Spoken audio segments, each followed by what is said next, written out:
Welcome to Krokozuna Productions. In this video, I'll be analyzing 3 different matches I had with 3 excellent Canadian Kendo players during the past year. This is not a highlight video, but more of a guide on tournament mindset as I walk you through these matches. Hopefully, they will help how you approach your own matches. Paul Marko is an old friend from Montreal, now living in the Toronto area. I selected this match because it is an opening round match against somebody who is close to me in age. So I'm not too concerned about speed or frequent attacks from him, but he can definitely be a threat at the slower pace that I like to compete at. I am the player in white on the left. My initial thought is to get into a distance that I'm comfortable at, set my feet and try to throw an attack. However, he's the one that's pushing forward, forcing me to retreat. He throws a very solid attack here, which was actually quite close to scoring. So I realized that I have to wake up a little bit and not think too much about strategy. There I throw the Hikimen. It does hit, but the Zanshin was very slow and not very crisp at all. Here he gets his distance, throws another solid men attack, which all I could do was block.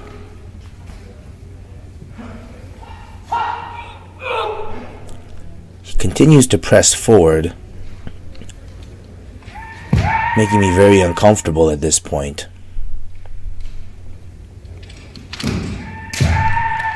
He hesitates but follows through with another attack. So what I said about attack frequency from him at the beginning is not happening, as he is coming in with a steady amount of attacks. A very poor attempt at a Kaishido and another somewhat sloppy men attack. I didn't put my body behind it, and he was able to block it quite easily.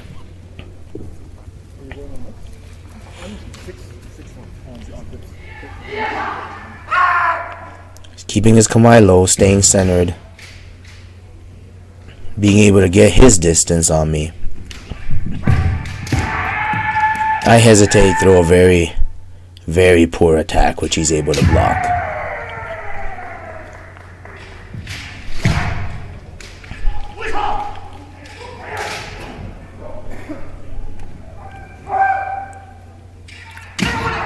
There I sense that, okay, I can get into my kote distance. I try it again, which I'm surprised he allowed me to do. So I was able to come underneath his men. He did definitely throw a good men attack. But here I think, okay, now I'm going to set my feet. If I see something, I'm going to take the men. I see it. But he was ready to do the same thing that I had just done to him, come underneath with the kote. My men attack was probably the best one I had in the match, but he was definitely prepared for it. So now my mindset is the score is 1-1. There's no need to really take any chances, as in essence Encho has begun. But he continues to feed a steady stream of attacks, so I have to be a little bit more cautious than I was earlier.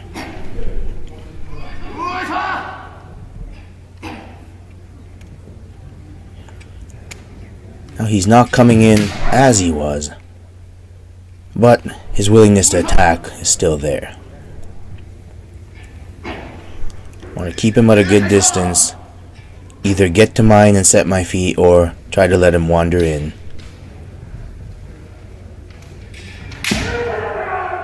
Which he overextended a little bit, but was able to throw a good attack nonetheless, which all I could do was block.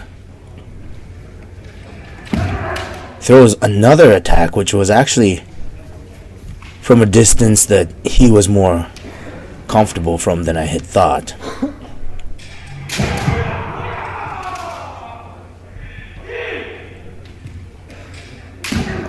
So thus far in regulation time, he definitely has had the upper hand. That was another really good attempt at a Hikimen.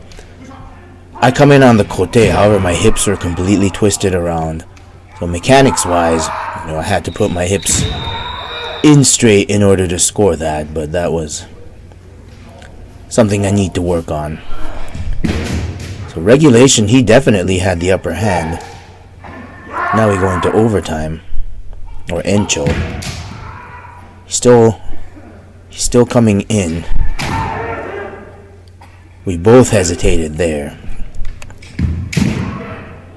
So at this point I'm thinking, okay, my men simply isn't having an effect on him. I have to use the kote attack, so which here he gets a little too close into, and I managed to score the point. So he did control the center, came in strong, did very well in this match.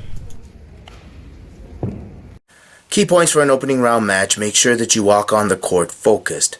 Be very aware of what you're doing and make sure that your feet are moving so that you can establish distance. Set your feet for solid attacks and be alert, because you haven't done any kendo up to this point in this day, so you have to be aware of those things. In this match, he was able to dictate the pace, but because I was aware of these things, I was prepared enough to make it through to the next round. Kyle is a fine young player who is the reigning Canadian national champion.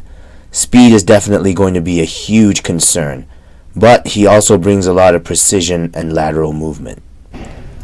This time I'm the player in red. We joined this match in progress. Trying to set my feet, trying to establish the center. However, I'm letting his speed back me up. He can enter and exit very quickly. I thought I can create something moving forward. He retreated, did not allow me to do so. Trying to stay within myself, stay in my kamae, keep my feet grounded, which is what allowed me to see that attack. It came in very fast. Feet were grounded, but I wasn't able to do anything. That's what speed does. Staying within myself again. Tried to counter that kote, but again, a little bit too fast for me to counter it.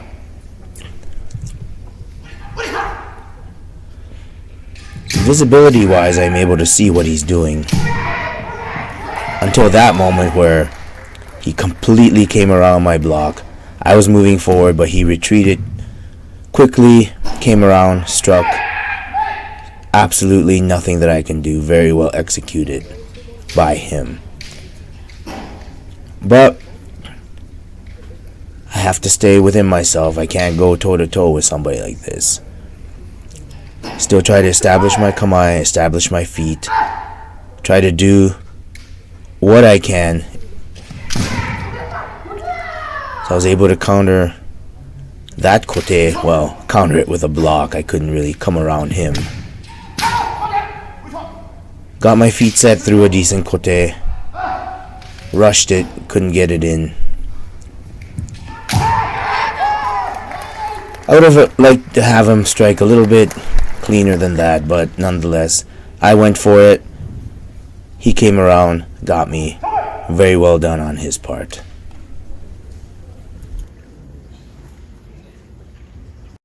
So if you ever find yourself against a top-level world player, these are some key points. Stay within yourself.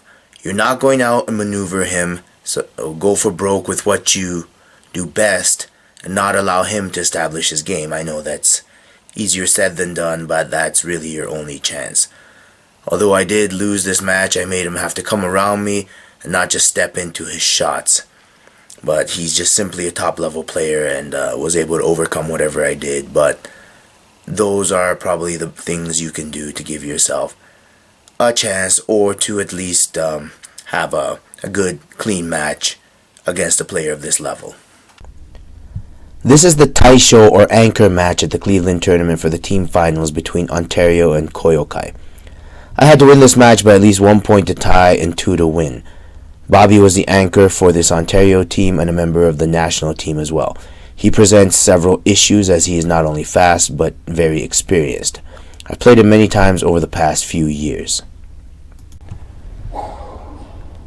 So at this point we both know the situation, what needs to happen. My mindset at this point is I need to try to get a point early on if possible. Trying to set myself up, but he's using a lot of good movement. He actually gets Kote there, which I couldn't believe the judges missed. So I really should be down 1-0 at this point. But, you know, refereeing calls always go both ways. He doesn't allow me to get the distance that I want. He stays in Tsubazeri, stays in close.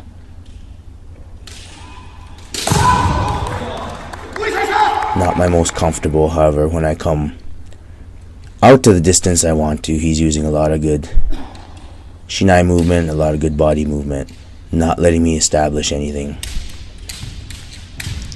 Here I get into the whole move with him rather than trying to set my feet.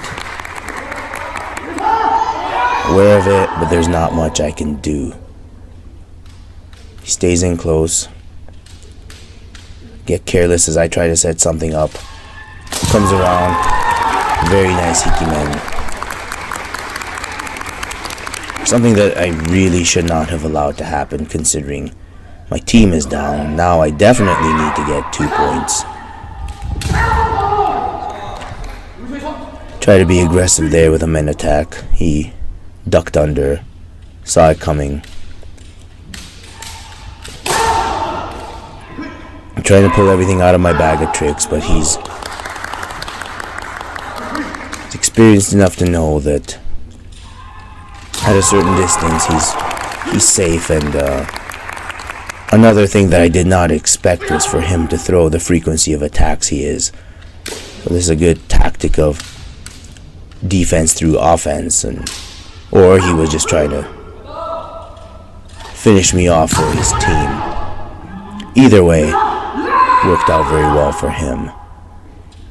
So if you find yourself in the situation I'm in, you definitely have to be a little bit more aggressive than I was and try to get out to the desired distance.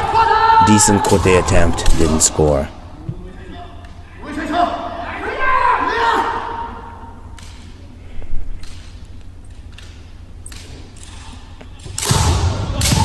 Moving my feet, staying within myself.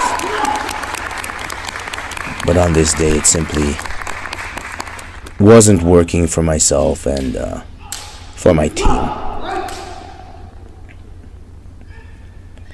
Here I get the opportunity to break.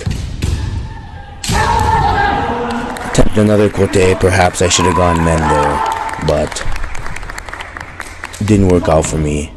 I realized at this point time is ticking, and I was right, as time did run out on me. So a decent match to end the day, but not the result that I wanted for my team.